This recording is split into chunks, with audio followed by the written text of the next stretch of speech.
لەنە بم تۆ بۆ ماوەی 19 ساڵە دادوەری سەرنجت هاوڕای لەگەڵ کاک دانا؟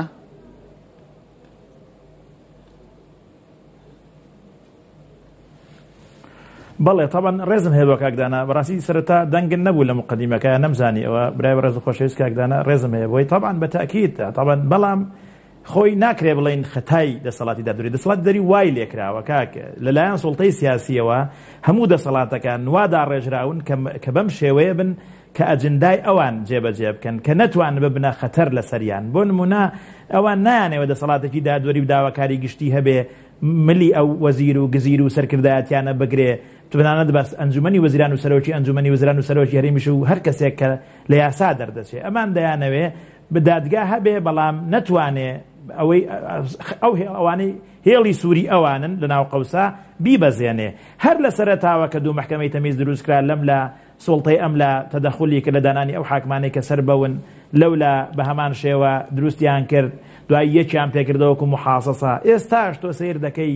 مەناسبە قەزاییەکان کە باسی گۆڕینیان دەکرێ دەوترێ وڵان ئەم مەناسبە قەزایانەی سنووری یەکێتی دەبێ یەکێتی تەرشیحیان کاو لە ڕێی جێگری سەرۆکی حکوومەتەوە لەولا دەوترێ ئەوانە حەکرن بۆ پارتی بۆ نمونە ئیستێنافی هەولێر و دهۆک و ئەوانە و دەبێ لە ڕێی پارتیە و حکوومەتی پارتیەوە یعنی ئەمە مەحزەلەیە بەڕاستی لە زمانی سەدامیش هاوا نەبووە بۆیە وای لێکراوە یعنی بۆیە بەڕاستی ئێمە بەڵێ ئەوەی کە کاک داناوتی سربەخۆ نەبوونی داواکاری گشتی ئەوەی سەر بە وەزارەتی عەدلە ئەوەی کە تا ئێستا هەرچەندە دەسەڵاتی قەزایی مستەقیلە بەڕووی قانون لە ڕووی کارگەری و لە ڕووی داراییەوە بەڵام تا ئێستا دەبێ وەزارەتی دارایی ڕەزامەند بێ بۆ ئەوەی پارەی بۆ خەرجکا بۆ بینای دادوەری بۆ موچە بۆ مخەسەسات کە ئەمانە هەمووی دژی سەر بەخۆی دەسەڵات دادوەرین بەڵام ئەمانە نەتیجەن سەبەب نین. سەبەبەکە ئەوەیە سوڵتەی سیاسی بۆ خۆی ئیمانی بە سەرۆربوونی یاسانیە ئیمانی ئەوە لە پرسیارەکەی من نەگەیشتەوەی کە مەبەستم بۆ سەرنجی کاک دانا بە دیاریکراوی لە پاڵ هۆکارەکان ئاماژەی بەوە کرد کە ئیمکانەتی دادوەرەکانیش لە هەرێمی کوردستان بۆ خۆی بەشێکە یعنی لەو هۆکاری کەوا دەکات هەڵا لە بڕیار و لە حکومەکاندا دروست ببێ. زۆر مەبەستم بوو سەرنجت بزانم بۆ پێی کە وەکو وتم پێم وابێت 19 ساڵە تۆ دادوەری ئەزانیت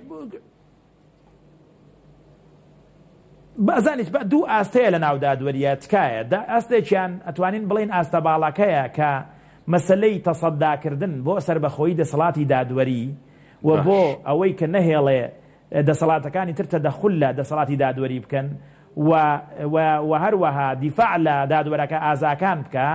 و هەروەها دادوەرە ترسنەوەکان دوور خاتەوە. ئەمە ئیشی ئەنجومەنی دادوەریە ئەو سوڵتەیە کە لە ڕووی ئیداریەوە کاروبەری دادوەران بەڕێوە دەبا لە هەموو عالەمدا ئەنجومەنی دادوەریە لە کوردستانیشدا ئەنجومەنی دادوەریمان هەیە. ئەم سوڵتەیە طبعا دەش ئەگەر بیکە ئایا دەتوانێت بیکات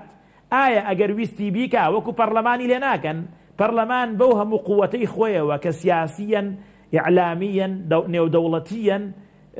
پشتی هەیە سیر دەکەین کاتێک لە نوقتەیەکدا کە ویستی یاسایەک دەرکا بە دڵیان نەبوو دایان خست. باشە ئەنجومەنی دادوەریش کە کۆمەڵی دادوەری تەعینکراون کە پشتیان نییە بەقەدەر هێزی سیاسیان لە پشت نییە ئەگەر بۆ نمونە سبەینێ ڕوبەڕووی تەدەخولێکی سوڵتەی تەنفیزی و تەشریعی و سیاسی بوونەوە ئایا داناخرێن. ئەمە یەک. دووەم دەبێنێتەوە سەر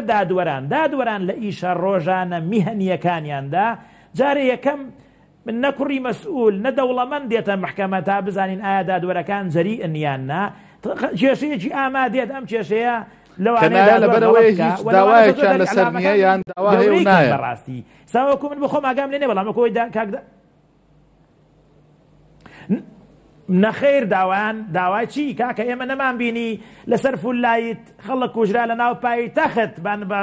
بزلیکەین ئەی کوا ئەمە ئابڕوچوون نییە ئەی نەمان بیست لە سلێمانی خەڵکی کوشت و وتی ئاسایش 500 کەسی هێناوە منیش 500 هێناوە ئەی جاران ئەوانزانی دادگا بێدەسەڵاتە ئاسایشیش دەرکەوت بێدەسەڵاتە. ئەی مەسئولی سیاسیتان نەبینی لە کەناڵەکەیەوە وتی بە دادوەرەکەم وت تۆ ناتوانی من بگری. ئەی مەسئولی ئەولامان نەبینی وتی دادگا حەدی نییە من بانکە ترەمانە هەمووی معنای ئەوەیە ئەمانە